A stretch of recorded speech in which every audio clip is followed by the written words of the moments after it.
Buenos días, presidenta. ¿Cómo están? Bien. Bueno, buenos días a todas y a todos. El día de hoy, siéntense, por favor. Le pedimos al general Oscar David Lozano Águila, que es el responsable del Tren Maya, que viniera el día de hoy a la mañanera para que nos pueda explicar lo sucedido el día de ayer. Entonces, primero tendríamos la exposición del general y después están aquí con nosotros la Comisión Nacional del Agua. Está Efraín Morales, que es el director general, el ingeniero Aaron Mastache, que es subdirector general de Infraestructura Hidroagrícola, y Heriberto Montes, que es gerente de aguas superficiales de Conagua. Ellos nos van a platicar de un programa único, importantísimo, que es la tecnificación del riego agrícola, que ya inició, un trabajo muy importante de generar pues acuerdos con los distritos de riego, y es histórico porque nunca se había hecho un programa así en nuestro país. Se va a recuperar agua de riego para distribuirla principalmente para el consumo humano. Bueno, entonces primero el general Águila y después Conagua. Adelante, general. Gracias, señora presidenta. Con su permiso, señora presidenta, muy buenos días a todas y a todos. Agradezco sinceramente la oportunidad de dirigirme a ustedes para informar con total transparencia lo sucedido el día de ayer, 19 de agosto del 2025, en la estación Izamal, Yucatán. En ese sentido, me permito comenzar con lo más importante. Todas las pasajeras y todos los pasajeros de los trenes 304 y 307 involucrados en este percance se encuentran bien. La seguridad de cada persona que viaja con nosotros es y seguirá siendo nuestra prioridad absoluta. Si me lo permiten, van a ser cuatro láminas que voy a explicar. Más adelante en la siguiente, si me ayudan, por favor, voy a platicarles cómo se dio la secuencia del hecho, cómo se activaron los protocolos de seguridad y el programa interno de protección civil, cómo atendimos a los pasajeros y cuáles son las conclusiones a las que arribamos después de la revisión de lo que sucedió el día de ayer en Izamal. Primeramente, quiero explicarles gráficamente, si me permiten el micrófono para explicarlo mejor. Gracias, me siento un poquito más cómodo estando así. En la siguiente lámina, por favor. Aquí quiero que vean cómo se dan los movimientos de los trenes. El tren 304 que viene de Cancún toma la vía directa porque la posición del aparato de cambio de vía que ustedes ven en este lado izquierdo, aquí se nota claramente cómo está en posición directa. Y el tren del tren 307 está estacionado en el andén. Antes de entrar a vía, los garroteros toman una fotografía y verifican visualmente que este aparato se encuentra en posición. Esto es muy importante, es un trabajo que hace el garrotero para garantizar que no haya posibilidad del accidente. Los aparatos de cambio de vía se mueven de manera automatizada. ¿Desde dónde? Desde el puesto de control zonal en Mérida.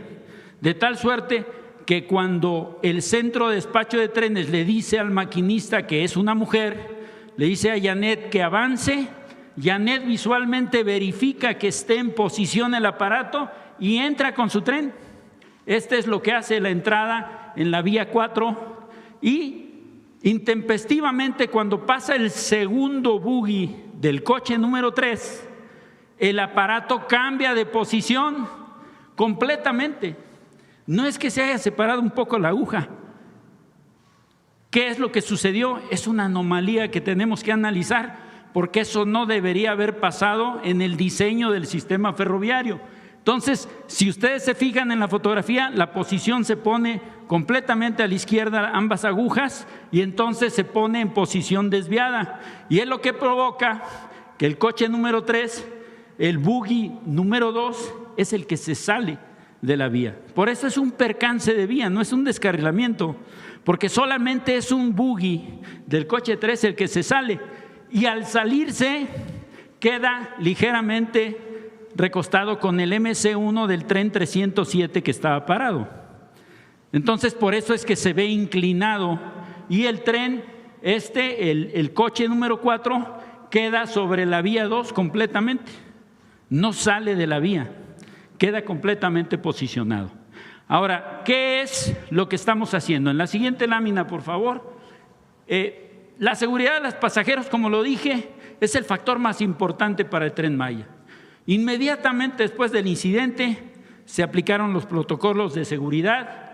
La maquinista, al sentir el jalón de desacople de la vía, aplica el freno de emergencia, como está previsto. El freno de emergencia funciona inmediatamente y detiene el tren. Al momento que ella se percata del jalón, los pasajeros, sin afectaciones y ni lesiones. El personal a bordo del Tren Maya y la Guardia Nacional están capacitados para atender situaciones de crisis. Ellos fueron los que se encargaron de bajar y evacuar a todos los pasajeros. En el tren número 307, que estaba en el andén, se evacuó en 7 minutos. El tren 304, que estaba sobre la vía principal, teníamos que bajarlo a los pasajeros con escaleras de emergencia, los bajamos a la vía y los evacuamos por el andén contrario. La totalidad de los pasajeros se hizo con eficiencia. Asistimos a los pasajeros con transporte alterno y un tren especial. No hubo afectación en los servicios o corridas del día. No interrumpimos los servicios. Los servicios continuaron. El siguiente tren estaba programado para pasar a las 16:20, pasó a las 17:05. Hubo un retraso exactamente de 45 minutos.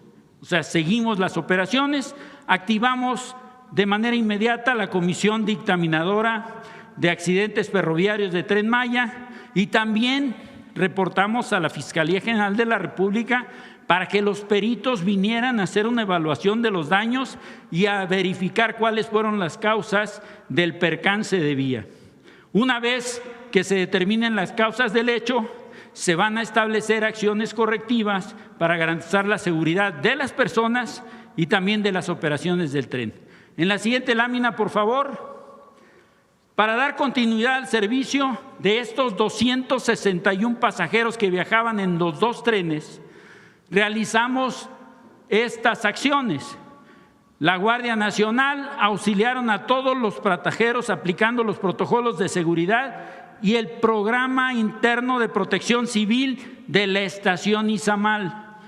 Las 34 estaciones, las 8 bases de mantenimiento, los 3 talleres, las 6 cocheras y todos los edificios de Tren Maya tienen un programa interno de protección civil aprobado por la Coordinación Nacional de Protección Civil.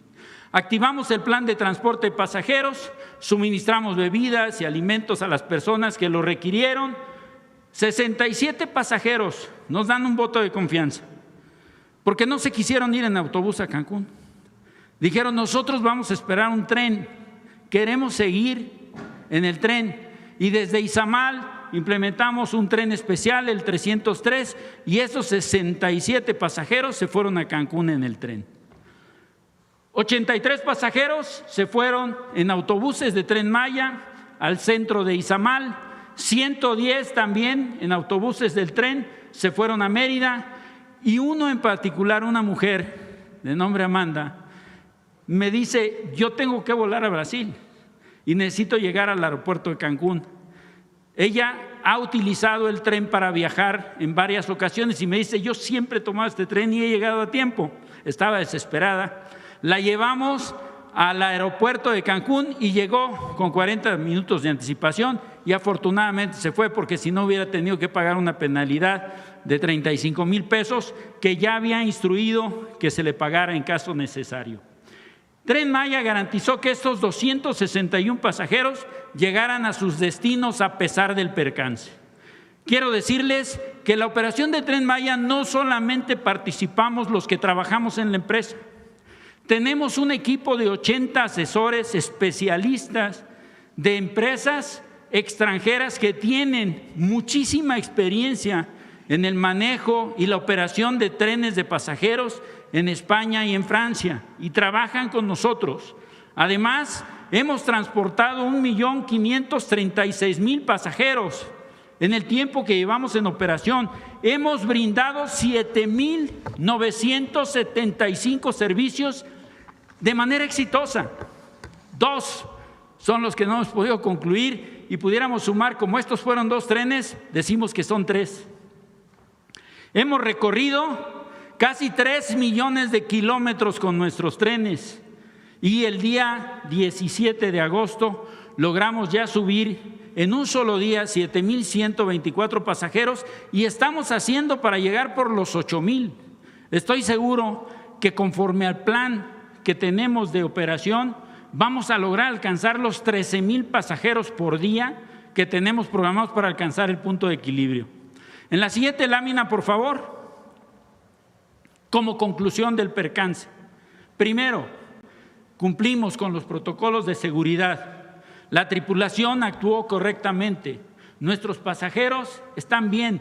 Personal de servicios a bordo y personal en tierra actuó correctamente. Olvidé mencionarles, una de nuestras empleadas que trabaja en servicios a bordo, después de que evacuó a todos los pasajeros, los 50 minutos del tren 304, pues ella está embarazada con 20 semanas de gestación y la tuvimos que llevar al hospital a que la revisaran porque estuvo bajo el sol tratando de evacuar a los pasajeros, cumplió con su deber y bueno, la llevamos al hospital del IMSS de Izamal y después la trasladamos al hospital del ISSSTE de Mérida, en donde se encuentra bien, afortunadamente, sin ningún problema. Se protegió a los pasajeros, los auxiliamos para llegar a su destino con un tren especial y los autobuses de la empresa. Todos los pasajeros se evacuaron con rapidez y seguridad. En ningún momento se puso en riesgo la seguridad de las personas. Por medio de esta comisión dictaminadora de accidentes de Tren Maya y las autoridades competentes en las que se incluye la Agencia de Trenes y Transporte Público Integrado, van a participar para realizar la investigación y determinar qué es lo que pasó. ¿Por qué ese aparato de cambio de vía durante el paso del tren se mueve completamente a posición desviada si estaba en directa? Necesitamos analizarlo, necesitamos saber por qué sucedió. Para garantizar que no se repita una situación similar, ¿qué es lo que estamos previendo como medidas iniciales? Colocar una sujeción mecánica, lo que llamamos bridas o clamp, en los aparatos de vía para evitar este movimiento anómalo o no autorizado. Porque con los motores de aguja que son 5 en un cambio de vía, empujan la aguja y la colocan, la acoplan en la vía y aseguran de manera mecánica que no se mueva. Por esa razón los trenes pasan con seguridad. Aquí lo que pasó es que los 5 motores de aguja se accionaron para regresar a la aguja durante el paso del tren a posición de desviada y por eso es que se desvían esos 2 coches. Solamente se salió de la vía un buggy. Cada uno de los trenes tiene 2 buggies. Cada uno de los coches, el coche 1, 2, 3, 4 tienen 2 buggies. De los 8 buggies, solamente 1 se salió de la vía. El segundo del tren del coche número 3 que vimos en el esquema. También estamos tratando de establecer un segundo mecanismo de comprobación de acople por medio de un dispositivo mecánico que tendremos que trabajarlo con la empresa Voestalpine y Alstom, que son los responsables de la instalación de los sistemas de seguridad y de circulación ferroviaria del Tren Maya. Es cuanto, señora presidenta, por el Tren Maya. Muchas gracias por su atención. Gracias. Adelante, Fra.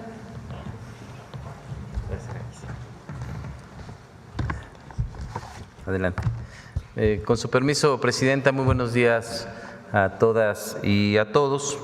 El día de hoy vamos a presentar los avances del Programa Nacional de Tecnificación, al cual hemos llamado México se Tecnifica. Es un programa que se encuentra enmarcado entre las instrucciones que nos ha dado la presidenta para garantizar el derecho humano al agua en nuestro país. Si podemos pasar a la siguiente lámina, por favor. Bien, siempre es importante recordar que una parte muy importante de esta acción radica en que el 76% del agua que utilizamos en el país se utiliza precisamente en el tema de la agricultura. La meta es una meta que no tiene precedentes en la historia de nuestro país, que contempla la tecnificación de más de 200,000 hectáreas. ¿Cuáles son los objetivos de este programa? Por un lado, producir más alimentos con menos agua y por el otro lado, recuperar alrededor de 2.800 millones de metros cúbicos que, como lo ha mencionado en este espacio la presidenta, representan el equivalente a 3 veces el suministro de agua durante un año para la Ciudad de México. También quisiera aquí destacar que se trata de un programa que no solamente no tiene precedentes en el país, no tiene precedentes en el mundo. No hay ningún programa de tecnificación que esté vinculado a recuperar agua para destinar esta agua al consumo humano. De tal manera que se trata de una visión de avanzada, se trata de un programa en el que México es punta de lanza a nivel mundial. Y la otra parte muy importante que quisiera destacar es que no solamente se trata de un programa innovador en términos de visión, también es un programa con un componente participativo muy importante, porque este programa se ha construido de la mano con los gobiernos de los estados, con los gobiernos municipales, pero quizá el elemento más importante es la participación que han tenido los productores a lo largo de todo el país, quienes han participado de una manera muy activa para la definición de las obras que se van a realizar en cada uno de los distritos de riego. Y también aprovechar este espacio para reconocer el excelente trabajo que están realizando nuestros compañeros ingenieros militares, quienes tienen a su cargo una parte de las obras que se están realizando en distintos lugares del país. Quisiera también cederle el uso de la palabra, si me lo permite, presidente Aarón, para que nos dé un poco más de detalles sobre los avances y los alcances de este proyecto, y al final compartiríamos con ustedes un video que ilustra en qué consiste este programa. Gracias. Con permiso.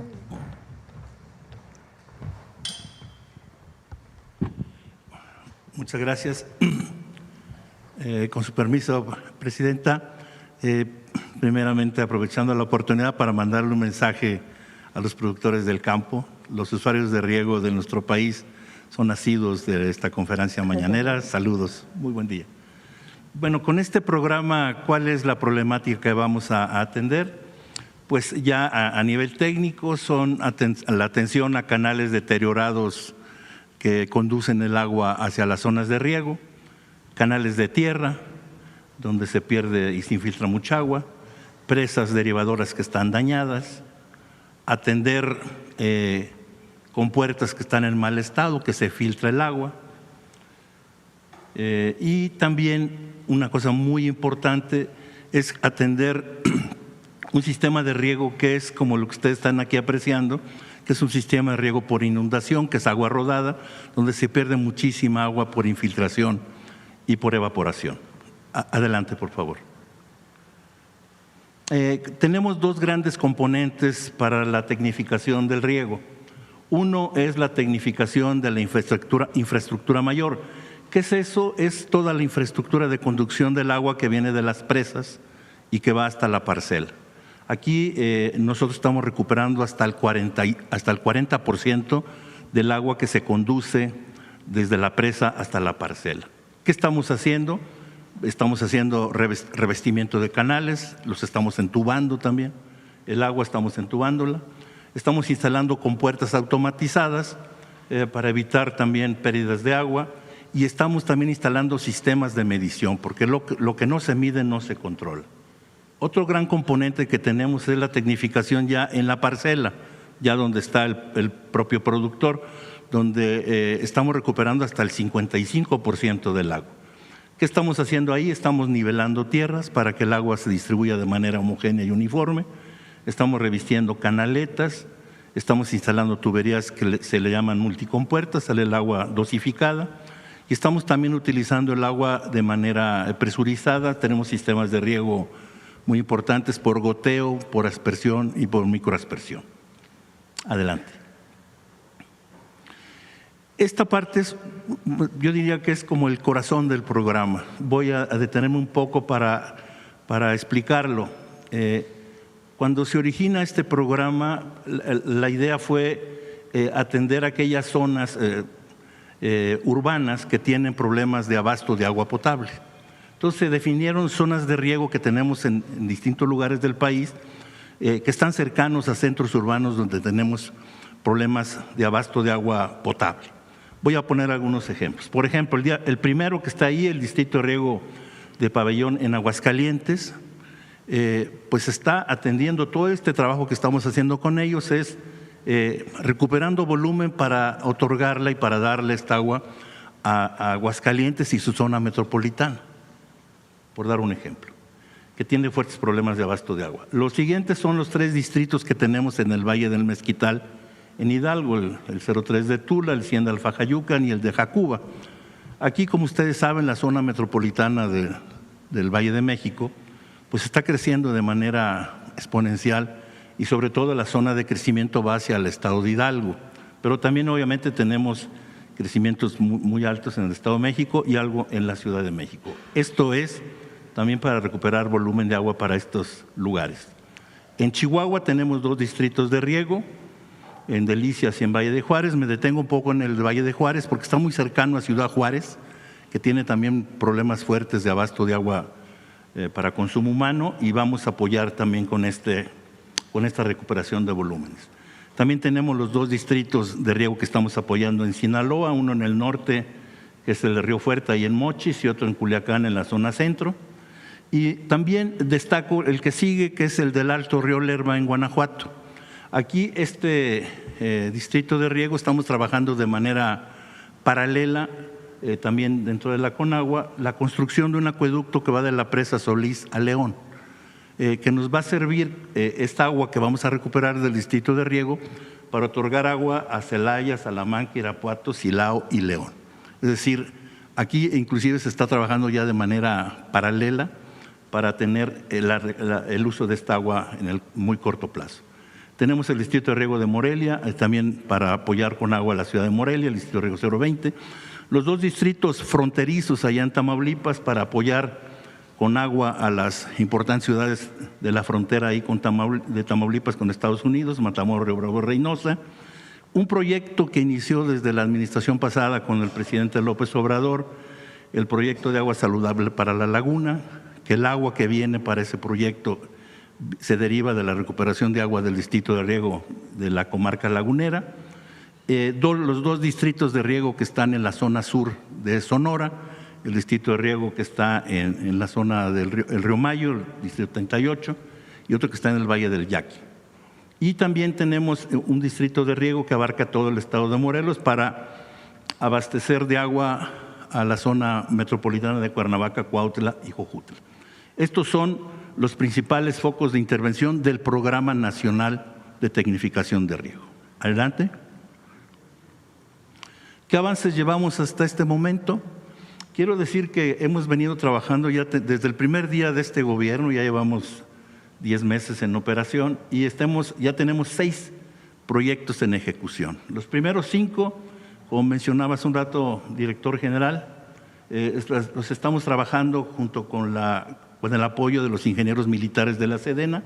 Estamos trabajando en los 2 de Sinaloa, en el Río Fuerte, Sinaloa, Culiacán, Mochis y Culiacán.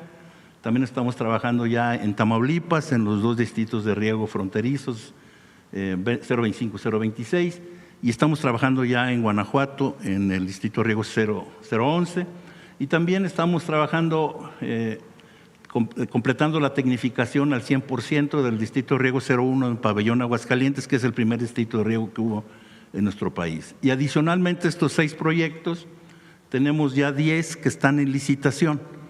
Es decir, ya muy pronto, algunos este mes, otros en septiembre y otros en octubre, ya vamos a empezar las obras correspondientes. ¿Por qué están estas fechas? porque hay que recordar que los distritos de riego están en operación.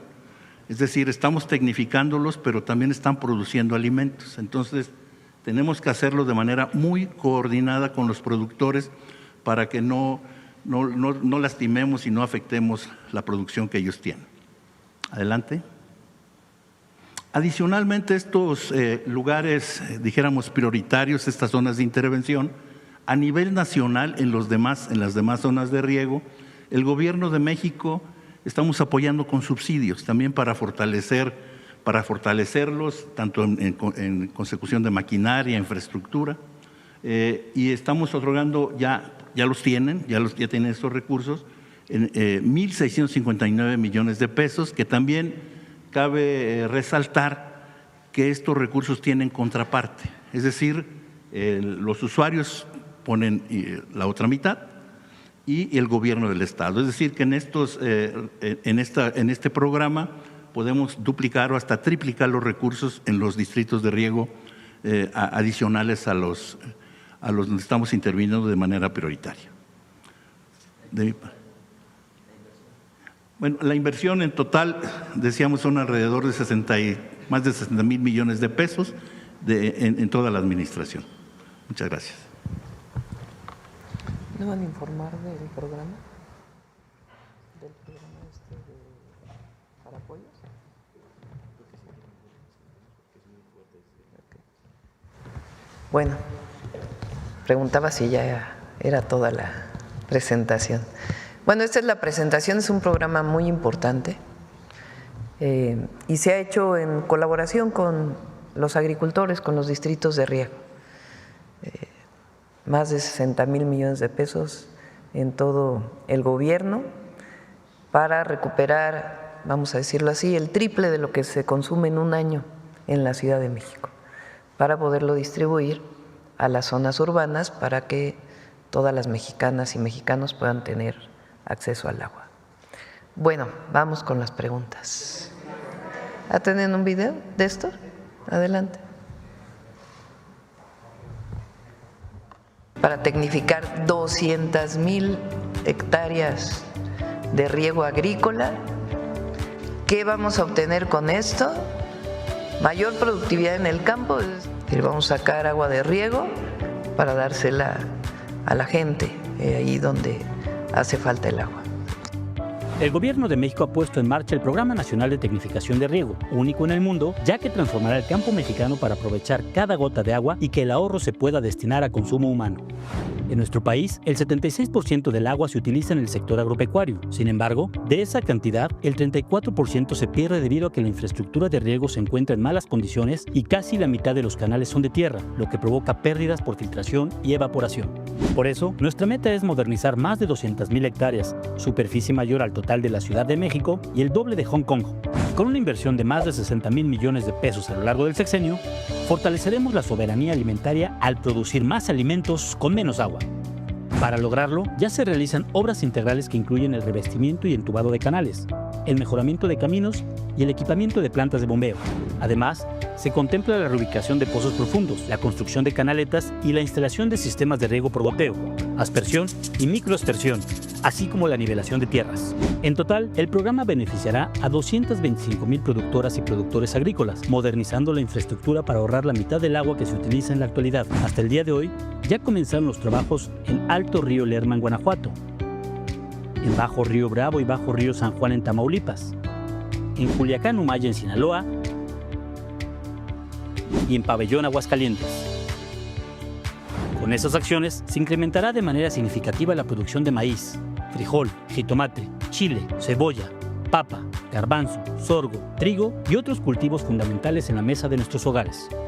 Con este programa vanguardista y con visión de futuro, el Gobierno de México reafirma su compromiso con un campo mexicano moderno, innovador, así como en el uso sustentable del agua para que nuestras hijas, hijos y nietos puedan heredar un país con esperanza y prosperidad compartida. En la Cuarta Transformación, el derecho humano al agua es una realidad.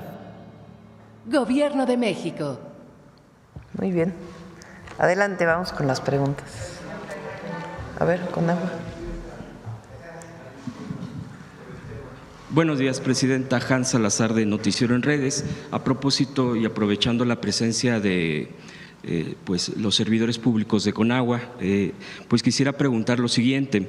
Tenemos la información de que en las comunidades afrodescendientes afromexicanas de los municipios de Santiago Pinotepa Nacional y Santa María Huazolotitlán, hay un proyecto pendiente ahí desde el sexenio pasado, y eso quisiera saber sobre esta información. Hay un estudio incluso en el tema de preinversión para la factibilidad de construcción de distrito de temporal tecnificado La Arena, así está denominado.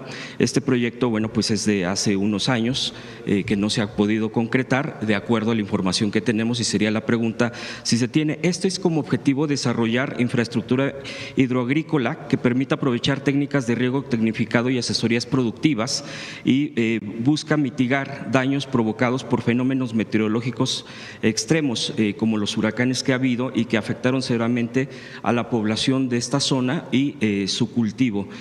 Pues es una atención para 9,000 hectáreas de cultivos y pastizales. Preguntarles sobre este tema si se tiene contemplado. Sí, lo que se presenta aquí es donde ya existe riego agrícola. La tecnificación de ahí donde ya hay riego agrícola en los distritos de riego. Además hay otros proyectos de posibilidad de incorporar riego agrícola en zonas de temporal. Conagua está haciendo un gran trabajo en lo que llamamos el Plan Lázaro Cárdenas, que incluye esta zona. De hecho, vamos a estar ahí el fin de semana, vamos a ir a Ometepec para instalar el plan de justicia del pueblo Musgo. Esta es parte de esa zona que está entre Oaxaca, o en el límite de Oaxaca y de Guerrero.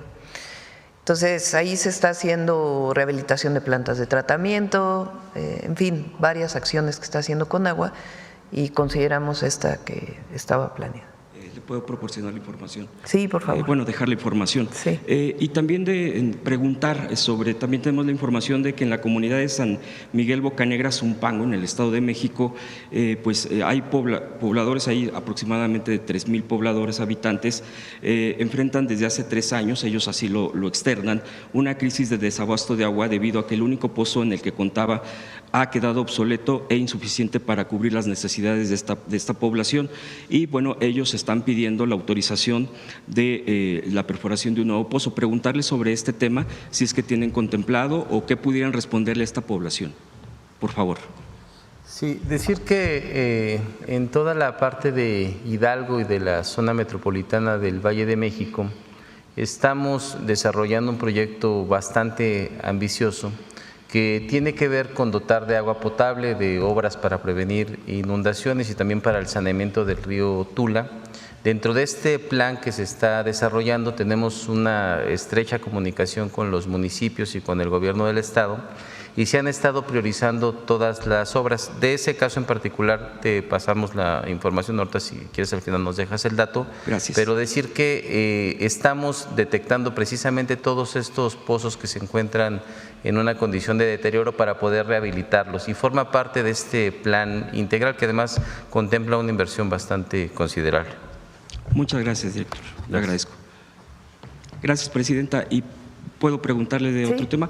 Del tema del día de ayer, Presidenta, del nuevo mecanismo para la distribución y entrega de los medicamentos que se garantiza el abasto, pues ayer arrancó, como aquí se ha presentado en la Mañanera del Pueblo. Preguntarle cuál es el reporte del primer día de esta distribución que, bueno, pues ha causado bastante expectativa en la gente, e incluso he visto en las redes sociales de lo que hemos publicado, de lo que se inició ayer, que efectivamente incluso están constatando la llegada, porque la gente está muy a la expectativa de los que se encargan de esta distribución de las rutas, y que es algo no solo innovador, sino que se espera precisamente que se haga un avance.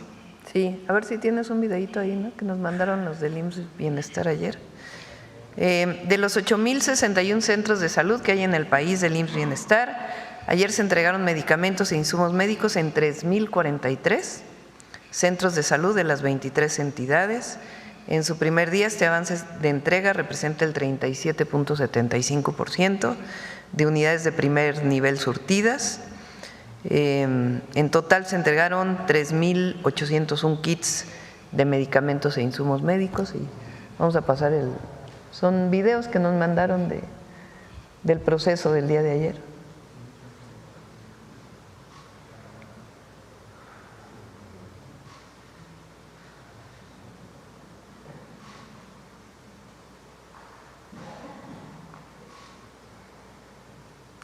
En cada caja, en el kit, pues en cada caja viene el número de medicamentos que determinó Secretaría de Salud que deben tener los centros de salud, de atención primaria a la salud. Dependiendo del tamaño del centro de salud, se deja 1, 2, 3, 4, 5 cajas, dependiendo de la atención que tiene. Los pequeñitos pues tienen 1 o 2 cajas y los más grandes, como los ESA se llaman, que son los de atención incluso que tienen para partos y otras atenciones médicas, pues llevan mucho más kits. Entonces este es el sistema de distribución y ayer llegaron incluso a lugares apartados como San Andrés, La Lagunita en Hidalgo, San Martín Quintana Roo, Tablón en Sinaloa y otros lugares.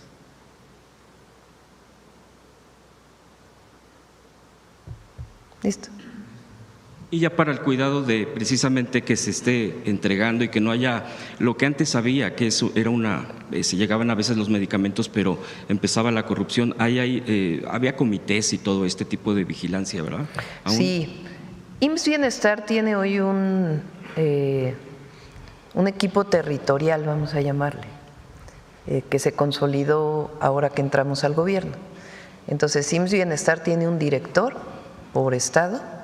Está Alejandro Schwartz, que es el director general, y está el doctor Ábalos, que es su director médico, y está Cris García, que es su director administrativo. Cada estado, de los 22 que ahora son, o 21 estados y la Ciudad de México, que son parte del IMSS Bienestar, tienen un director estatal. Y de ahí, dependiendo del tamaño del estado, tienen directores regionales. Cada director regional se encarga de tantos centros de salud y tantos hospitales. Ellos se coordinan con los directores de los centros de salud y de los hospitales y con ellos hay un sistema que está enviando de manera permanente si tienen medicamentos o no. ¿En qué avanzamos ahora o cuál es la gran diferencia? Antes solamente el director médico de un centro de salud decía, me faltan estos 10 medicamentos y entonces desde el almacén se hacía una distribución solo de los 10 medicamentos que faltaban. Eso había generado problemas burocráticos, también por un sistema burocrático que existe ahí que estamos cambiando. Entonces lo que decidimos es que cada mes envíe todos los medicamentos que necesitan.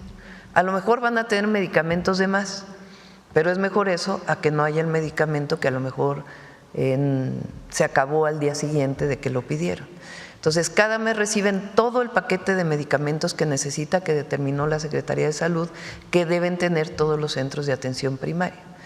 Y eso pues va a cambiar la dinámica, en lo que se genera un sistema pues mucho más automatizado de distribución logística, que se llama, que pueda tener pues mucho más exactitud. Entonces, esta determinación y las rutas de la salud que llevan cada mes todo el material de curación y los medicamentos que se necesitan, pues va a garantizar la estabilidad en el suministro. Gracias, Presidenta. También preguntarle esto que usted respondió ayer muy puntualmente sobre lo que se generó por parte de la DEA y que usted ya ha dado una respuesta contundente. Solo recordar y ya revisando la propia publicaciones periodísticas en los tiempos, por ejemplo, de Calderón, hubo una cooperación pues muy directa con la CIA. En ese entonces hay documentos que en ese entonces no se revelaron, incluso se habían clasificado y ya después salieron a la luz, citando por ejemplo un periodista, a Jesús Esquivel, publicó en ese entonces, en la época de Calderón, pues cómo escondían este tipo de relaciones con este tipo de pues, de agencias, efectivamente. Gracias, Presidenta. Y otro que también se llegó a publicar es que incluso sobre la avenida Reforma de la capital del país, había en uno de los edificios, en uno de los varios pisos de ese edificio en Reforma, donde operaba directamente la propia DEA. Y bueno, pues la oposición obviamente, pues en este contexto, pues ha dicho que no pueden creer que esto que se pueda dar, porque pues estaba acostumbrado en este país o a que se escondía información o que se daba otra, y dicen, bueno, pues esto no puede ser posible.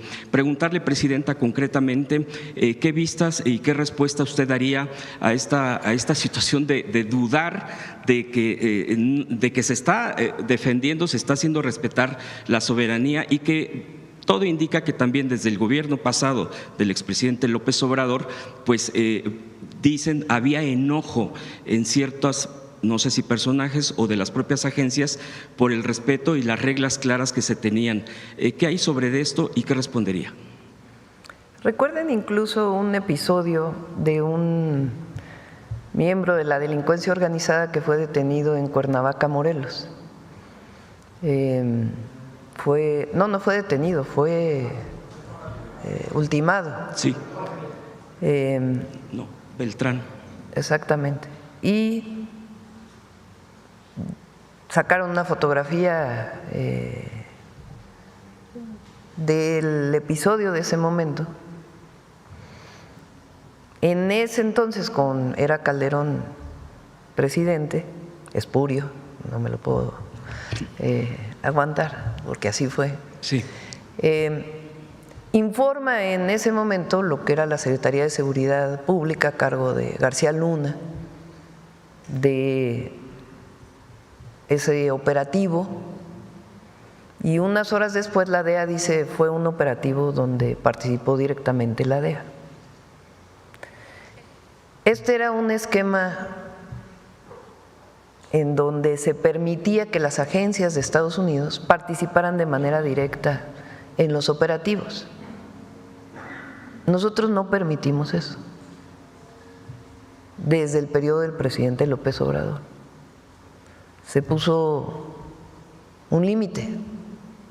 Las operaciones que tienen que ver con la seguridad del país son un asunto de las fuerzas federales o estatales o municipales, pero son un asunto de México, de nuestras instituciones.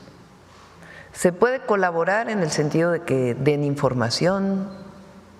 Ellos tienen agentes en México que tienen que cumplir claramente con la Ley de Seguridad Nacional, y ahora con la adición que hicimos al artículo 40 de la Constitución, pero no pueden estar operando en el territorio. Con la DEA en particular, pues hubo un distanciamiento en el periodo del presidente López Obrador. Se derivó, entre otros temas, con la detención del general Cienfuegos, en donde quedó muy claro que se había detenido sin pruebas. Tan fue así que regresaron al general Cienfuegos, y aquí en la mañanera el presidente López Obrador presentó lo que supuestamente eran las pruebas de aquella detención. Fue varias mañaneras, que ustedes las pueden revisar porque están disponibles en las redes sociales, de cómo fue cuando se detuvo y después cómo se fue obteniendo la información, se fue teniendo información hasta que finalmente se supo que no había pruebas. ¿Quién hizo esa detención? La DEA. A partir de ahí, el presidente López Obrador pone más límites a las agencias en México. Esos límites continúan en nuestro gobierno. Y ahora estamos, y ya lo he hecho público, haciendo un acuerdo de seguridad con el Departamento de Estado del Gobierno de los Estados Unidos, y coordina la Secretaría de Relaciones Exteriores. Ha habido intercambio, pues, de que se pone que no, que sí, que no. ¿De dónde se deriva? De una reunión que hubo en Washington, a la que fueron el secretario de Relaciones Exteriores, el secretario de Seguridad, el almirante secretario, el secretario de la Defensa, el fiscal general de la República, y del otro lado hubo su contraparte en esa reunión en Washington que fue en febrero, si mal no me acuerdo. Y de ahí pues viene este acuerdo. ¿Qué interés tenga la DEA en publicar lo que publicó hace 2 días? No lo sé. Probablemente querer decir que cambiaron las cosas. Entonces, lo que tiene que quedar muy claro al pueblo de México es que la presidenta nunca va a poner en riesgo la soberanía, jamás. Y que colaboramos, nos coordinamos, pero nunca va a haber subordinación. Y que en particular la relación con Estados Unidos está coordinada en el caso de seguridad a través de este acuerdo que se está tomando. Y de una coordinación permanente que existe entre el Comando Norte y el Ejército Mexicano, o la Secretaría de la Defensa Nacional y la Marina, las instituciones de seguridad del Gobierno de Estados Unidos y la Secretaría de Seguridad, y hay coordinación e información permanente en un esquema de coordinación de respeto a las soberanías. Entonces, por eso, cuando sale el comunicado de la DEA, pues no tiene nada que ver con la realidad. Lo que hay es el acuerdo de seguridad que está ya por culminarse con el Departamento de Estado de los Estados Unidos. ¿Perdón? Pues no sé cuál sea su intención, la verdad, decir que hay un operativo especial en la frontera, cuando no lo hay. Entonces, pues en todo caso ellos tendrían que decir por qué, cuál es su intención, cuál es nuestra obligación ante el pueblo de México, decir siempre la verdad e informar, como lo hacemos todos los días en la mañanera. Y además, pues garantizar que la relación con cualquier gobierno extranjero, no solo los Estados Unidos, pues tiene que ser en el marco de nuestra Constitución y de defensa de nuestra soberanía y de los intereses superiores del pueblo de México. Por último, Presidenta, preguntarle ya hacia el primer informe de usted, que ya lo ha anunciado, que pues estamos en puerta ya de ello. Quedan de este año pues 4 meses prácticamente, un poco más. ¿Usted tiene contemplado, a propósito de esto y las relaciones con Estados Unidos y con el mundo mismo, de salir, tiene invitaciones de organismos internacionales, de países, perdón, o de encuentros internacionales? Si tiene contemplado, avisora, usted ha tenido también esa actividad, acabamos de verla en Guatemala. Y pues también preguntarle, a propósito de este próximo 1 de septiembre, he comentado con algunos compañeros, compañeras de este espacio, pues cómo la hemos visto aquí en la mañanera usted. Y la hemos visto mucho más, incluso pues ya los tiempos de la mañanera se han ampliado luego, hay más manejo de… O sea, pues la hemos visto mucho más… pues del manejo y a gusto en la mañanera, no sé si sea la palabra correcta, pero ¿usted cómo se ha sentido en estas conferencias de prensa que nos parecen, bueno, no solo a nosotros, son claves precisamente para informar al pueblo, para estar en contacto con el pueblo? Y bueno, pues con nosotros que estamos aquí presentes, ¿cómo se ha sentido? Quisiera yo preguntarle, ¿qué nos podría platicar también de sus experiencias? ¿Ha habido alguna mañanera que se le ha dicho la más difícil, quizá la primera o la más, no digo difícil en cuestión de los temas o de la complejidad, o alguna que le haya gustado más, Presidenta? Y esas serían mis preguntas. Gracias. Sí. En la medida en que vamos avanzando en el proyecto de nación que tenemos, en los 100 compromisos que hicimos con el pueblo de México, es más, podemos informar más cosas, como el día de hoy. O sea, nuestro interés en la mañanera evidentemente es el debate que se hace con ustedes y evidentemente con lo que se publica todos los días en las redes o en los medios. Pero el interés nuestro pues es que quienes nos escuchan a distancia, que saben que se enteran de manera directa sin ningún intermediario, pues que conozcan lo que estamos haciendo. y cómo vamos avanzando. Entonces, en la medida que vamos avanzando, que ya está el tren México-Querétaro en obra, que ya está el tren México-Pachuca en obra, que ya se hicieron las licitaciones para los otros trenes, en la medida que se puede informar que ya está el programa de distritos de riego avanzando, todos los programas, mañana viene electricidad para poder hablar del sistema de transmisión y los avances que tenemos ya en las licitaciones, pues es mucho más fácil, digamos, porque pues ya uno tiene la condición de poder estar informando los avances, ¿no? Quizá los primeros 2 o 3 meses, cuando apenas iniciamos el apoyo a mujeres de 63 y 64 años, porque iniciamos hasta enero la beca de jóvenes de secundaria, pues había menos temas que estar informando. Entonces eso pues nos da mucha certeza y se cumple el objetivo principal, que es informar a la ciudadanía, informar al pueblo de México. Por eso es la mañanera del pueblo. Y por otro lado, pues la verdad es que en el debate público es increíble. Hoy veía otra vez, leía a los comentócratas, a los medios. Por cierto, el Universal, aprovecho. ¿No? ¿Quién fue el que sacó del huachicol? ¿Fue Reforma? Sí, de que dicen que el huachicol y que… bueno, hoy nos enseñó la Guardia Nacional un video de qué son esos bidones. A ver.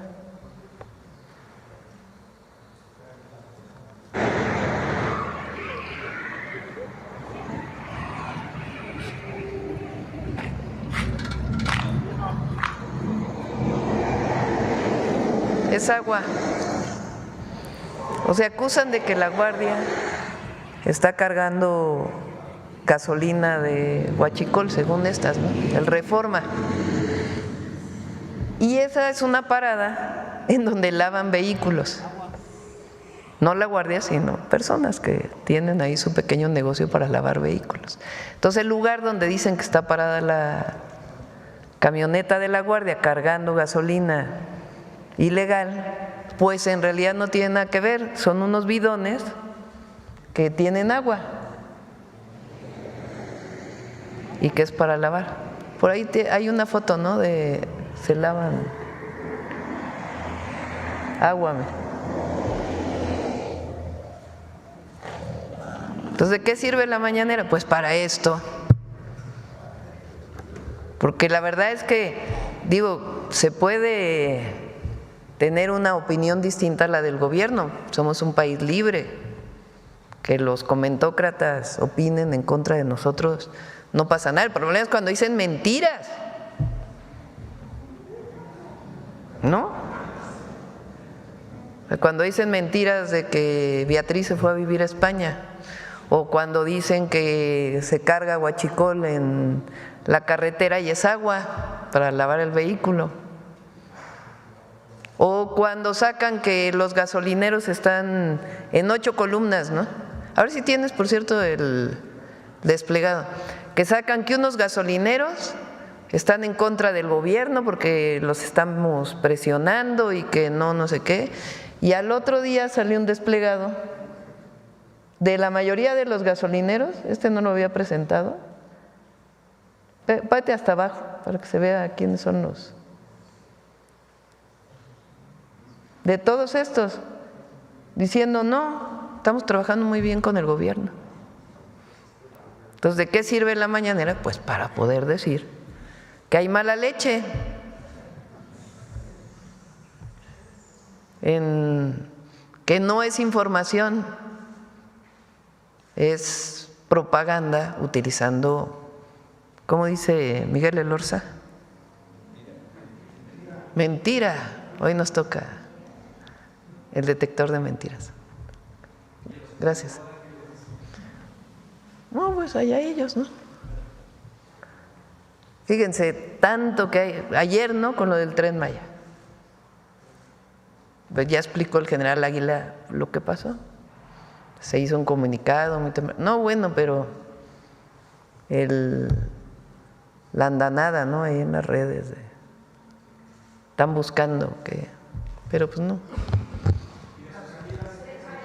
De la salida, no pienso salir de aquí a diciembre. Vienen, recuerden, viene a finales de este mes, la próxima semana, secretarios de Estado de Brasil, viene el primer ministro de Canadá, va a venir el presidente de Francia, de aquí a diciembre, entre otros, ¿no? Es probable, se está viendo para poder cerrar el acuerdo de seguridad. ¿Sí? No lo tengo contemplado, por ahora. De nada, gracias. Gracias, Presidenta. Buenos días a todos y todas. Presidenta, preguntarle, en esta tecnificación de México, como se llama este programa, entiendo que el objetivo es poder, a partir de tecnificar a los agricultores, poder recuperar agua para las zonas urbanas. ¿Cuándo esperarían a que ya se empiecen a ver estas mejoras en las zonas urbanas? ¿Qué tiempo es el plazo máximo que están dando para el beneficio? Sí, buenos días. Se van a dar de manera paulatina conforme vayan avanzando los proyectos. Se están construyendo de manera paralela. Por ejemplo, tenemos el acueducto Solís León, que va a dar agua a 5 municipios del estado de Guanajuato. Y esta obra de infraestructura se está construyendo al mismo tiempo que se está tecnificando el distrito de riego 011. Entonces se va a hacer por etapas.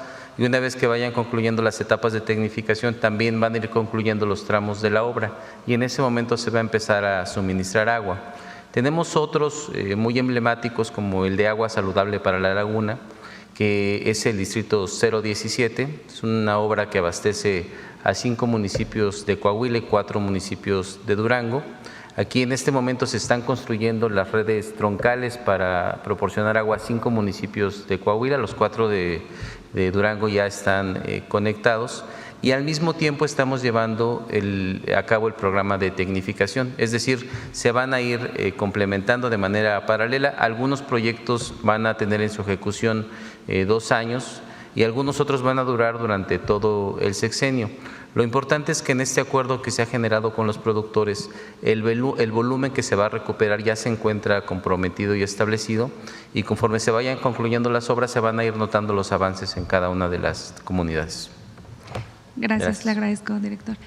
Presidenta, además, para seguir disipando estas dudas de lo que pasó ayer con el Tren Maya, preguntarle si la Fiscalía General de la República va a abrir una carpeta de investigación en este caso, saber si tendrá algún costo la reparación que nos comentaba también el director del Tren Maya, por favor. Muchas gracias por tu pregunta. Primero, les informé que efectivamente la Fiscalía General de la República está interviniendo. Ayer durante la noche estuvieron los peritos evaluando el incidente. Absolutamente sí se va a abrir una carpeta de investigación porque es necesaria inclusive para la aseguradora. Todo el Tren Maya está asegurado y la aseguradora tiene que estar perfectamente consciente y tener un documento donde nosotros denunciamos el incidente para que ellos puedan reponer los bienes afectados a partir de este incidente. Entonces sí, definitivamente la Fiscalía va a abrir una carpeta de investigación y el seguro tendrá en su momento que hacerse efectivo para reponer los bienes materiales que fueron afectados. ¿Y las operaciones van a seguir su curso? Sí. Fíjense que esto también que preguntas es importante. El Tren Maya tiene en el tramo que va de Mérida a Cancún y de Cancún a Chetumal, tiene afortunadamente 2 vías y en cada estación tienen 4 vías. Por eso hablaba yo de la vía 4 y de la vía 2 que están del lado mar y de la vía 1 y la vía 3 que están del lado selva. Así les llamamos, es el hombro derecho y el hombro izquierdo en el argot ferroviario. Nosotros hemos decidido nombrar las vías de esa manera y las vías que se afectaron con este percance de vías fueron las vías 2 y la vía 4. La 2 que está pegado al andén de la estación Izamal que va en dirección Cancún-Mérida y la vía 4 que está en la troncal, que representaría la troncal. La vía 3, que es también troncal, y la vía 1, que está pegado en el andén que va en dirección Mérida-Cancún, está habilitada. Entonces, estamos utilizando los aparatos de cambio de vía para hacer un cambio doble y poder circular sin ningún problema todos los trenes. Eso fue lo que hicimos ayer, hicimos un cambio de dirección, por eso el siguiente tren que debería haber pasado a las 16:20 pasó a las 17:05 fue. Entonces ninguna operación se interrumpió. El último tren pasó a las 21:56 ahí en Izamal, precisamente porque recuerden que es un sistema y una afectación provoca retrasos en todos los demás trenes porque los cruces se tienen que programar. Es importante que sepan que el servicio está restablecido, que la seguridad está garantizada y que no hay de ninguna manera por qué alertar con el funcionamiento del tren. El funcionamiento del tren está operando hoy con todos los servicios programados. A ningún pasajero le vamos a quedar mal el día de hoy. Todos los trenes van a pasar.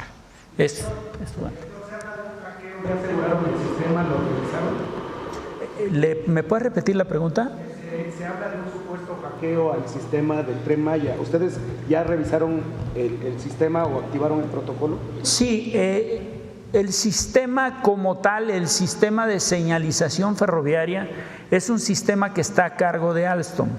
Funciona a través de fibra óptica y afortunadamente no está conectado a la red, no funciona con internet, funciona de manera interna y precisamente para garantizar que no se afecten los servicios de señalización ferroviaria, nos tomamos la libertad de aceptar que no se conecte a la red.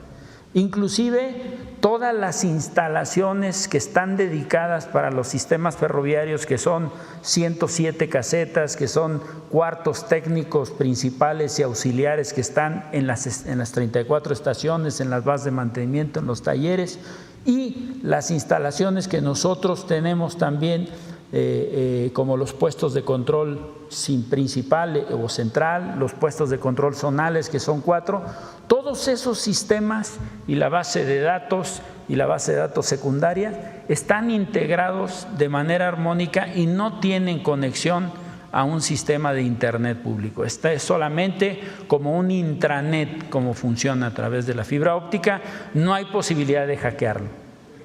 ¿Cuántos son los daños?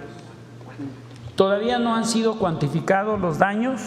Los daños, de acuerdo a lo que yo personalmente revisé, es uno de los bogies del coche número 3 que tendremos que reponer. Repito, está asegurado todo el sistema ferroviario, los pasajeros inclusive están dentro del seguro institucional y ustedes deben de saber que para que se haga todo el aseguramiento, el sistema ferroviario tiene que certificarse.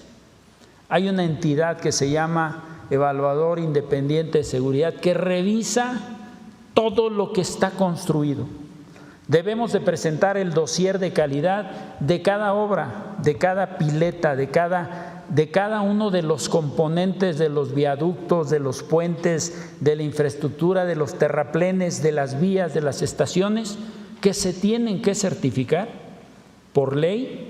Y por esa razón, y bueno, también porque así se nos fue instruido, porque la legislación ferroviaria en realidad no pide una certificación tan meticulosa como la que está haciendo el Tren Maya. Eso nos da la garantía de que todos los sistemas ferroviarios deben de funcionar a la perfección.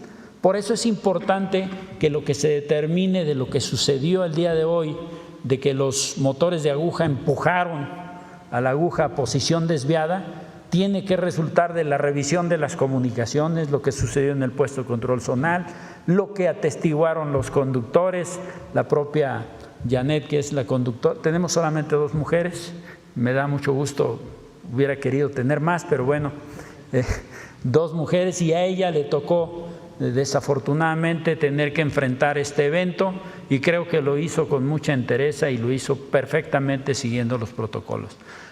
¿Alguna otra pregunta? Gracias. Aparatos de vía, no tengo, perdón que no tenga el dato en la cabeza, pero imagínense, en cada estación hay 8 aparatos de vía. 8 aparatos de vía en cada de las 34 estaciones. Cancún tiene todavía más, Mérida tiene más. ¿Por qué? Porque Cancún tiene 10 andenes, Mérida tiene 8. Entonces, dependiendo del tamaño de la estación, es el número de aparatos de vía. Entonces, tenemos aproximadamente, y digo, voy a hablar de 600 aparatos de cambio de vía. Todos los aparatos de cambio de vía están certificados. Lo que sucedió aquí no es un problema con el aparato de cambio de vía. Lo vuelvo a ratificar. Lo que pasó aquí es el funcionamiento del motor de aguja. El motor de aguja que fue accionado desde el centro del puesto de control zonal se puso en posición directa. Cuando pasa el tren, el sistema detecta que está pasando un tren. Si alguien quisiera presionar un botón para hacer o mover el aparato a desviada, el sistema automáticamente lo bloquea. Entonces no es posible que alguien haya podido accionar y decir, lo pongo en desviada para afectar el tren. Es decir, no hubo una intencionalidad. ¿Qué falló? Algo falló en el sistema de señalización, porque el aparato de vía recibió alguna señal para que los motores accionaran y empujaran la vía a posición, las puntas de la aguja a posición desviada, cuando el tren estaba circulando en posición directa. Por eso los 2 primeros coches y el primer buggy se van en posición directa en la vía 4 y el segundo buggy del coche 3 entra en desviada. Entonces ya se imaginan lo que sucede, y por eso el coche se pone como en diagonal, porque lo está traccionando por una vía y él está circulando por otra. Y hay una parte que se queda conectado solamente por el sistema de tracción, por lo que conocemos nosotros como cigüeñal, desde que se conecta es la flecha. La flecha permitió que no se desprendiera prácticamente el acoplamiento del coche 3 del coche 4, porque el coche 4 entra a la vía 2 y sin problemas, ¿sí? Pero porque lo está traccionando, y entonces el 3 queda diagonal y acostado prácticamente sobre el MC1, que es la cabina de tracción del tren 307. Gracias. Lo expliqué hace un momento. Es muy importante el dictamen que tiene que dar la comisión dictaminadora de accidentes ferroviarios. De ese dictamen que ellos den, de cuáles fueron las causas, tenemos que aplicar medidas para evitar que vuelva a suceder. Y aquí les presenté 2 opciones que nosotros estamos estimando que puedan ser aplicables. Es decir, en tanto los aparatos de vía no tengan que moverse, es decir, que no tengamos que hacer movimientos que no estén programados por retrasos, por consideraciones de la operación, los aparatos los podemos asegurar con el clamp, con la brida, ¿no? Y eso permitiría que aun cuando alguien o el mismo aparato le mandaran una señal para que se mueva, no se va a mover porque va a estar asegurado. Y segundo, que dentro del sistema del motor de aguja podamos poner un mecanismo que haga un doble aseguramiento.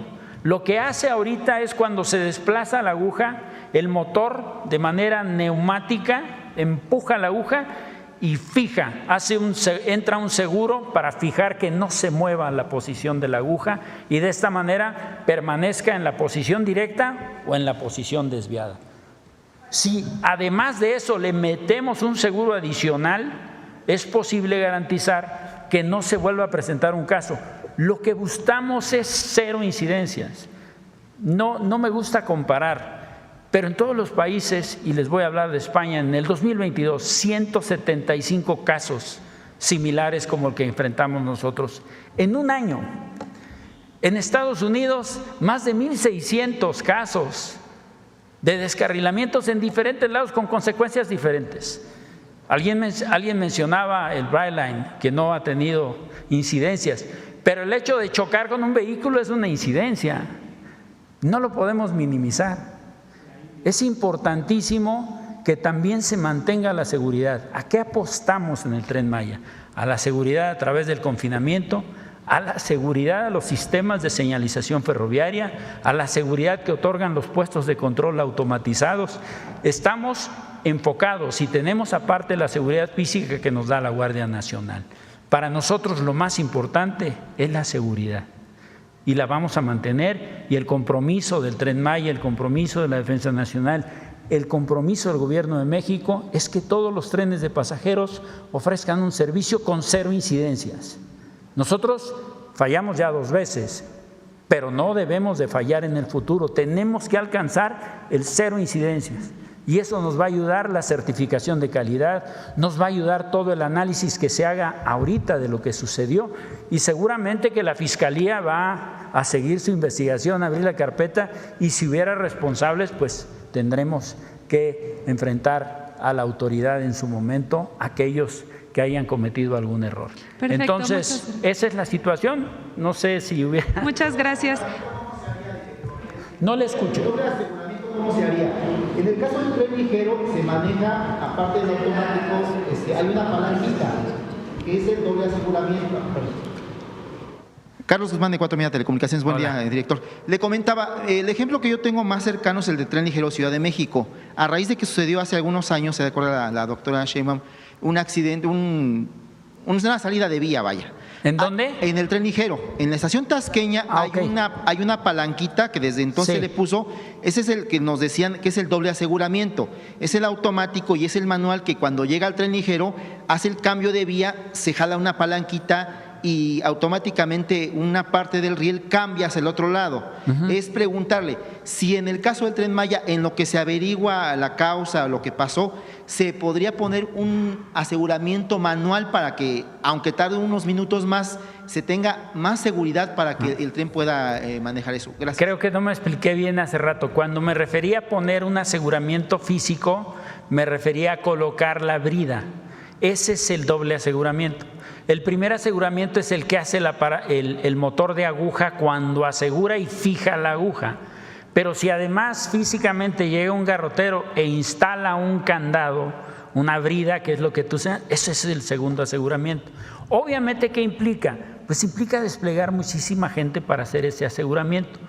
O también nos obliga a no mover los aparatos de vía en las operaciones que se realicen, ¿no? Y limitar los movimientos del aparato de vía, porque el componente crítico de un sistema ferroviario son los ACV, los aparatos de cambio de vía en cualquier parte del mundo. Es un tema que tenemos nosotros que atender y estoy seguro que vamos a lograr la 0 incidencia. Ese es el doble aseguramiento que mencionas.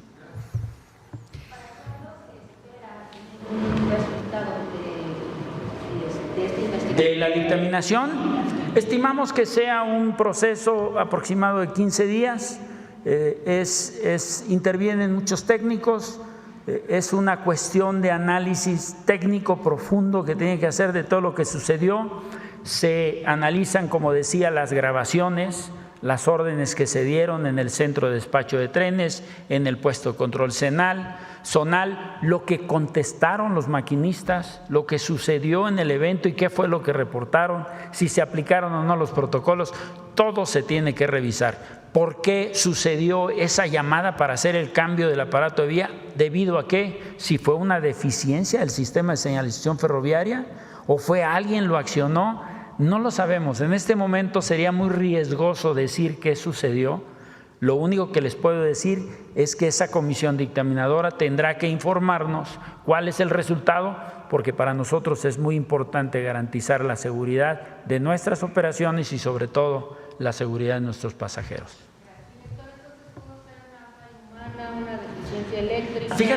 Fíjate que yo creo que no es una falla humana porque está automatizado. Es decir, si hubiera intervenido alguien para mover el aparato de manera mecánica, como lo hacíamos hace algún tiempo, pues pudiera yo decir que es una falla humana. En este caso se movió el aparato de manera automática. Puede ser, y para eso va a haber un perito electromecánico, puede ser una falla eléctrica, no lo sabemos. Alguna señal que le mandó para hacer ese cambio, porque es completamente anómalo cómo operó. No es decir que se haya separado un poquito. Si ustedes vieron en la fotografía, cambió de posición directa completamente a desviada, o sea, empujó todas las agujas para el otro lado cuando el tren estaba circulando. Eso no es normal. Por eso es importante que se haga el análisis. Bien, gracias. Gracias. ¿Tiene pensado cómo enfrentar esta difusión que se ha hecho para quienes son escépticos todavía de utilizar el Tren Maya? Quiero pedirles una disculpa porque como soy soldado soy medio sordo y de repente como que no entendí. Si le dan el micrófono, es que he estado mucho tiempo con ruidos y de repente por eso grito porque no escucho. Me disculpo con ustedes. Bueno, me presentó Olga Ojeda Alajut, corresponsal de área del Istmo, Imagen de Veracruz. Le preguntaba, con todo esto que se ha difundido en los medios del accidente y con todavía los escépticos sobre el Tren Maya, no sé si tienen pensado alguna campaña o cómo piensan pues contrarrestar esta imagen que se ha dado. Qué bueno que me haces esta pregunta. Yo creo que nuestra presidenta ha sido muy directa en estos temas. Yo creo el hecho de estar aquí el día de hoy es una gran publicidad, es una gran respuesta que podemos dar de decirle a la gente que el Tren Maya va a seguir funcionando. Eso es primero. Decirle a la gente que no está comprometida la seguridad en su transporte. Y mucha gente tiene reservados viajes el día de hoy y los van a hacer. No estamos dudando de que nuestros pasajeros se van a subir al tren. Y estamos también trabajando de manera coordinada a través de la Secretaría de Turismo, que es muy entusiasta, la secretaria Josefina, implementando una serie de medidas de publicidad con la finalidad de que de manera conjunta como bloque el gobierno federal y las empresas sectorizadas, tanto a Defensa como a Marina, podamos entrar en esquemas de publicidad que no sean tan onerosos y que nos permitan tener mayor cobertura. Entonces, Visit México, la iniciativa Descubre Mundo Maya y otras iniciativas que ha implementado la Secretaría de Turismo y que estamos nosotros incorporados con ella. Ahorita vamos a iniciar con una participación en los roadshows en Estados Unidos, iniciamos con Chicago y Toronto y vamos a participar en muchos eventos donde la Secretaría de Turismo lleva la mano y nos permite a nosotros ingresar en esos esquemas, inclusive con descuentos que nos consigue la propia Secretaría de Turismo. Entonces, de verdad estamos optimizando el uso de los recursos y estamos garantizando poder difundir qué es lo que estamos haciendo en Tren Maya. Y otro aspecto, los secretarios de turismo estatales también nos ayudan muchísimo, especialmente en aquellos estados que tienen gran derrama económica por el turismo, como Quintana Roo, Yucatán, Campeche, que ha mejorado muchísimo la afluencia de turistas, Chiapas y Tabasco, que también están teniendo resultados importantes. El trabajo es en equipo, todos estamos haciendo un esfuerzo de publicitar lo que se está haciendo y de convertir al Tren Maya en una herramienta no solamente turística, sino de movilidad que lo utilicen las comunidades. Y estamos ahorita, inclusive, qué bueno que me das la oportunidad de decirlo, estamos trabajando por todo el tramo 7, que son las zonas más pobres del sur de Campeche y del sur de Quintana Roo, que queremos conectarlos para que ellos utilicen el tren de manera regular. Estamos haciendo análisis, estamos haciendo consultas con las comunidades. Ahorita tenemos un grupo un equipo de Tren Maya en Espujil, trabajando con el municipio, con las organizaciones comunitarias, con los ejidos, para darles a conocer el tren y que podamos darles un precio que les permita subirse al tren. Que no vean el tren como algo lejano, que vean el tren como un instrumento de movilidad para ellos, para la gente pobre. Esa instrucción nos dio la presidenta y estamos trabajando también en eso. Muchas gracias, director. Presidenta, preguntarle, se supone o en días recientes sale, ayer específicamente, se reporta que Cibanco va a iniciar una demanda en contra del Departamento del Tesoro por acusaciones de presuntamente apoyar al lavado de dinero a los cárteles. ¿Va a qué? Perdón, otra vez. A demandar al Departamento del Tesoro porque lo acusó de tener nexos o ayudar al lavado de dinero del narcotráfico. Lo vi en los medios, no tenemos conocimiento de que lo vaya a hacer, pues está en su derecho, si así lo considera. Ayer lo importante es que se dio más plazo todavía por parte del Departamento del Tesoro para las sanciones que se habían determinado. Y también hay hay ofrecimientos de compra de estos bancos, también me lo informó el secretario de Hacienda, que incluso ha salido públicamente. Correcto. En otro tema, Presidenta, el día de ayer en el paradero de Indios Verdes se suscitó un cierre debido a que familiares del niño Emilio, de 8 años, están pidiendo que haya justicia en el caso del pequeño. Hace unas semanas se suscitó que el niño fue atropellado por una conductora que rebasa apenas la mayoría de edad, que presuntamente iba en estado de ebriedad al momento de conducir, termina atropellando al menor y pues tiene severas afectaciones de la salud. Preguntarle si se le está dando seguimiento a este caso o si han tenido acercamiento ya con la familia. Pido a la Secretaría de Gobernación que se acerque. Si fue Indios Verdes es la Ciudad de México, sí. Normalmente lo atiende la ciudad, pero nosotros intervenimos con la Secretaría de Gobernación para apoyar a la familia. Sí, el caso se dio en la colonia Lindavista, en la Gustavo Madero, pero ayer ya la familia pues cerró avenidas principales para buscar justicia, pero bueno. Sí, los atendemos con gusto. Bien, finalmente, no me presenté, Aurora Castillejos del Sistema Público. Presidenta, finalmente preguntarle, el día de ayer entiendo que se habilitó ya la línea de las mujeres 079, número 1, saber pues cómo está avanzando, contarle a la audiencia para quiénes está enfocada esta línea, qué tipo de apoyo se les está dando. Está funcionando ya desde hace algunas semanas.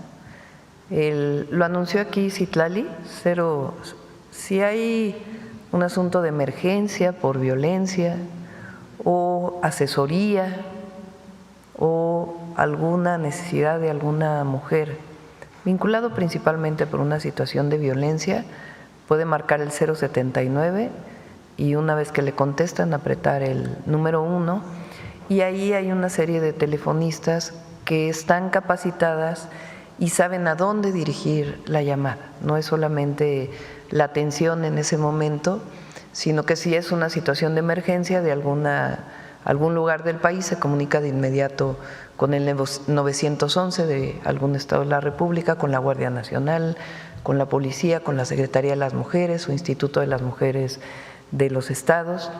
Tardamos un poco justamente para poder tener el esquema de atención. Además, si por ejemplo una mujer solicita una ayuda, se le da en el momento y después ya no volvió a llamar o cuelga el teléfono, hay un protocolo para que se le busque nuevamente a esta persona para saber si realmente fue atendida o no fue atendida en su situación. Es un gran esfuerzo en la ciudad. Cuando estuve como jefa de gobierno lo desarrollamos y ahora pues es algo que tiene que ser con las entidades de la República y ya está funcionando, 079-1. Nada más, en el futuro podría haber un balance de cómo van estas llamadas de las mujeres. Sí, con gusto le pedimos a Citlali que lo pueda informar. Gracias, es todo, Presidente. Sí. ¿Quién más? A ver, vamos ahí para… Buenos días, Presidenta CONA, su servidor Carlos Pozos de LM Noticias. Antes de iniciar con mis preguntas, comentarle, usted nos anunció que en este ejercicio de comunicación circular iba a dar a conocer las listas de las pensiones millonarias de Petróleos Mexicanos. Quiero comentarle que en LM Noticias tenemos 3 listas también de pensiones millonarias en Petróleos Mexicanos, así como también de consejeros independientes de Petróleos Mexicanos que cobraban más de 5,5 millones de pesos y en Comisión Federal de Electricidad. Entonces, no quiero adelantarme cuando sea el anuncio, a ver si hay la posibilidad de poder contrastar y compartir esa información. Sí. Bien, inicio con mi primera pregunta, Presidenta CONA. Estuve en Matamoros días atrás, en Tamaulipas, donde el gobernador Américo Villarreal Anaya y autoridades de la Secretaría de Marina pusieron en operación el Puerto Norte, evento que no sucedía en México desde hace 25 años. Esta obra, gracias a su apoyo, pues fue posible, si no, no se hubiera llevado a cabo. Así lo dijo el gobernador Américo Villarreal y dijo que permitirá desarrollar el comercio de la región noreste. Mota Engie, al frente de José Miguel García Bejos, presidente de la citada empresa, informó que en los siguientes años se invertirá más de 4,000 millones de pesos para consolidar este puerto norte de Matamoros. Esta es una nueva terminal, Presidenta, que de acuerdo a sus instrucciones fue hecha posible también por Gustavo Guzmán Hernández, director general de Administración Integral de Tamaulipas, dentro de su compromiso número 85 de gobierno. Durante la inauguración, el señor gobernador me pidió hacerle llegar un mensaje. El video lo tiene el compañero Belmont, se lo mandé, pero si no yo le pongo aquí el audio. Deme un segundo. Lo pasamos aquí ese día, no sé si se acuerdan. El día que se inauguró, bueno, más que inaugurar, llegó un buque con vehículos al puerto de Matamoros. Es un puerto que se le dio la concesión al Estado. Presidenta, en la mañanera, que fueras el amable conducto en la oportunidad de que tengas la palabra en la mañanera, de poder enviarle un fuerte saludo a la presidenta Claudia Sheinbaum Pardo, que le comentes que estamos cumpliendo con las indicaciones que acertadamente nos dio en su anterior visita a este puerto y que se están cumpliendo a cabalidad para poder seguir avanzando en el desarrollo de este Plan México e incorporar este gran puerto también en el desarrollo nacional. Muchas gracias, señor gobernador. Pues este es el mensaje, Presidenta, y en ese sentido, pues preguntarle si continuará usted apoyando con esas obras emblemáticas a Tamaulipas y también si usted considera que con esta obra Tamaulipas pues se posiciona como la frontera marítima de nuestro país. Tamaulipas pues tiene una posición muy importante para el este de los Estados Unidos, además de ser estado fronterizo. Tiene varios puertos y en particular el puerto de Matamoros, que es el que está más al norte, es un proyecto que inició con el presidente López Obrador en el sentido que le dio al Estado la posibilidad de que ellos desarrollaran el puerto. Y ahí tienen, obviamente con la Secretaría de Marina, una coordinación y ellos pues han iniciado el desarrollo de este puerto. Y es muy importante, es el puerto que va a estar más al norte en el este, en el Golfo de México.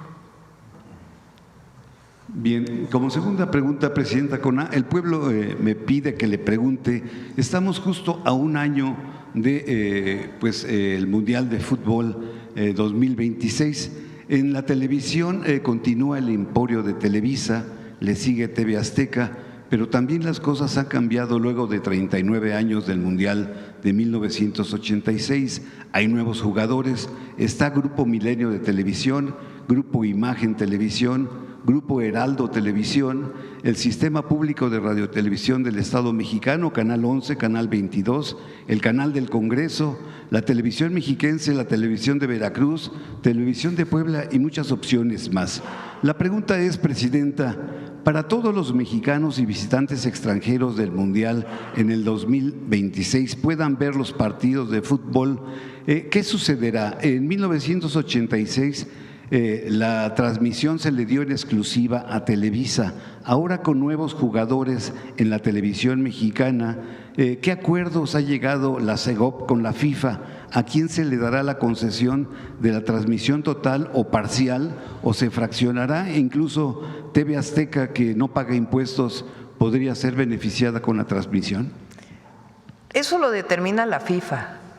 Es un evento deportivo, un espectáculo, vamos a ponerlo así, que organiza la FIFA y ellos tienen estas determinaciones. Yo espero que la próxima semana ya podamos presentar todo lo que está alrededor del Mundial de Fútbol del próximo año, todas las actividades que va a haber en Ciudad de México, en Monterrey, en Guadalajara, cómo queremos que en todo el país se puedan ver los partidos. Entonces, está encargada la Secretaría de Gobernación, pero nosotros no determinamos, el Gobierno de México, a quién se le da la concesión para ver los partidos. Es algo que está determinado centralmente por la FIFA. En cualquier país del mundo, no es un asunto en México. Presidenta, esa pregunta es de vida o muerte. ¿Usted como ser humano estaría dispuesta en revisar el tema de la eutanasia por motivos humanitarios, adicionalmente al beneficio que traería en materia de salud pública, y entrar en un análisis con las iglesias en México y la Secretaría de Gobernación? Existe ya un proyecto o un anteproyecto en el Senado de la República sobre la eutanasia por el doctor Sergio García López, que está pues en espera de que este proyecto pues reviva, está ahí enlatado. Le pregunto, ¿podría pronunciarse porque se estudie o se revise con la participación de las iglesias, partiendo de que la vida es propiedad de cada persona, así como también la muerte? Pues es un tema polémico siempre, que en estos casos como en cualquier otro, pienso que siempre debe abrirse al debate, que se discuta, no debe cerrarse esa posibilidad, que se abra el debate, pero es un tema como otros, polémico.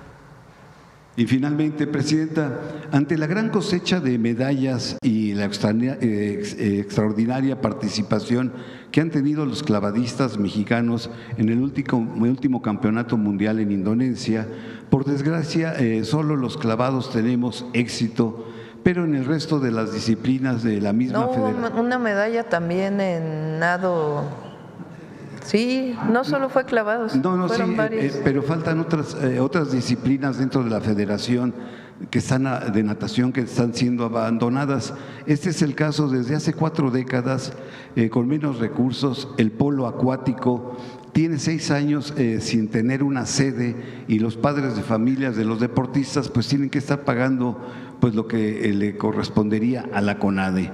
Hay un conflicto, Presidenta, entre World Aquatics con la Federación Mexicana de Natación, y esto es por la disputa del RUD, es el Registro Único Deportivo, que es el documento que tiene que tener las federaciones para poder recibir recursos públicos. Los familiares de estos atletas de polo acuático mexicano le piden ayuda para buscar un cambio, una certidumbre para más de 20 equipos varoniles y femeniles de polo acuático que existen en toda la República, y pues señalarle que desde el 2026 se cumplen 50 años de que el polo acuático no puede asistir a Juegos Olímpicos por esta situación. Si usted pudiera. Está haciendo muy buen trabajo Rommel Pacheco al frente de la CONADE. Entonces le vamos a encargar que revise el caso. Mil gracias, gracias. Bueno, yo creo que ya cerramos. Mucha información. Vamos con el detector de mentiras.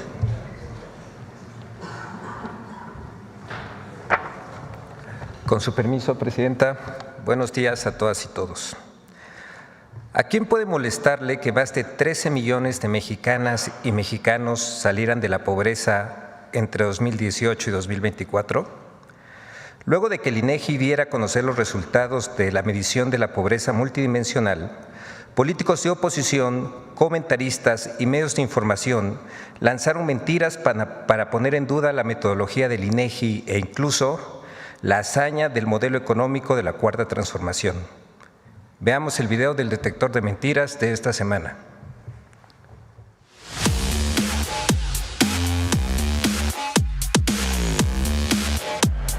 Falsas modificaciones a la metodología del INEGI para manipular los datos de pobreza en México y mentiras sobre el costo de la gasolina son algunas de las noticias falsas que el detector de mentiras localizó esta semana. 1. Los datos sobre pobreza multidimensional del INEGI son incorrectos. En un esfuerzo por minimizar la reducción de la pobreza multidimensional en el sexenio del presidente López Obrador, medios de comunicación, comentaristas y políticos de oposición difundieron una serie de narrativas falsas para intentar descalificar las políticas de la Cuarta Transformación que permitieron a 13.5 millones de mexicanos salir de la pobreza. El INEGI cambió la metodología del Coneval para modificar la medición de la pobreza. Estamos preocupados por la viabilidad, máxime cuando vemos los resultados hoy del INEGI, porque lo que ustedes cantan como un éxito tiene un pequeño problema. Todo depende de las transferencias económicas, y de que el INEGI cambió algunas de las preguntas. Y además, otro tema que me parece muy importante analizar en estos datos es si son comparables o no las cifras, si podemos hablar de esta disminución o no comparando con años anteriores. ¿Por qué? Porque cambió la metodología del INEGI. ¡Mentira! La medición de la pobreza multidimensional 2024 conserva los mismos principios conceptuales y metodológicos de sus ediciones previas del 2016-2022, realizadas por el Consejo Nacional de Evaluación de la Política de Desarrollo Social, Coneval, donde se contemplan los mismos 6 indicadores de carencia social. En la nota técnica de la medición de pobreza multidimensional 2024, el INEGI explicó que al mantenerlo se garantiza la comparabilidad, la continuidad y consistencia de los resultados. B. Los resultados del INEGI sobre pobreza multidimensional son propaganda del Gobierno de México. Lo cierto es que, esto es parte de la propaganda para decir, la Cuarta Transformación está funcionando y vean ustedes el éxito de López Obrador. ¡Mentira! Los resultados del informe sobre pobreza multidimensional, presentados por el INEGI, un órgano autónomo, derivan de la Encuesta Nacional de Ingresos y Gastos de los Hogares, la cual se realiza desde 1984 y cada 2 años desde 1992, con el objetivo de proporcionar un panorama estadístico del comportamiento de los ingresos y gastos de los hogares, de acuerdo con la Ley General de Desarrollo Social. C. La reducción de la pobreza es gracias a los empresarios por aumentar el salario mínimo. Pero ¿quién realiza realmente esta función? Los empresarios, ¿no? Que son los que invierten, pagan y le entraron al tema, y entonces son ellos, junto con los trabajadores, quienes son verdaderamente los responsables de que esta política esté funcionando. ¡Mentira! El aumento del salario mínimo durante la presidencia de Andrés Manuel López Obrador se caracterizó por ser un acuerdo tripartito entre los sectores obrero, empresarial y el gobierno. Entre 2018 y 2024, el salario mínimo diario general en México pasó de 88.36 pesos a 248.93 pesos, un incremento de 181.7%. 2. México tiene la gasolina más cara del mundo. ¿Saben quién es el país más caro que vende la gasolina en el mundo? Somos el país más caro del mundo en gasolina. ¡Mentira! Entre los países del G20, Singapur es el país con el precio más alto de la gasolina, con $2.84 por litro, mientras que en México el promedio del precio es de $1.25 por litro. También es falso que Pemex sufra una pérdida inédita de ganancias por el tope al precio de la gasolina. La Secretaría de Energía aseguró que es incorrecto afirmar que absorbió los costos de la gasolina por la estrategia de una reducción en su precio. Además, Pemex reiteró que no existe desabasto de combustible en el país y puntualizó que el suministro está garantizado. 3.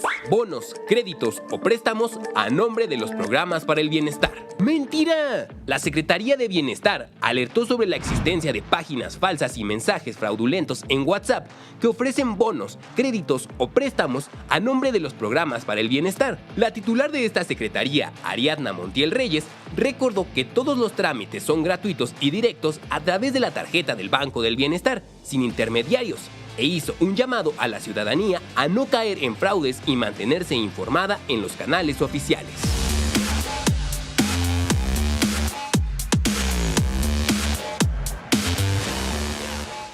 Muchas gracias, Presidenta. Gracias, buen día.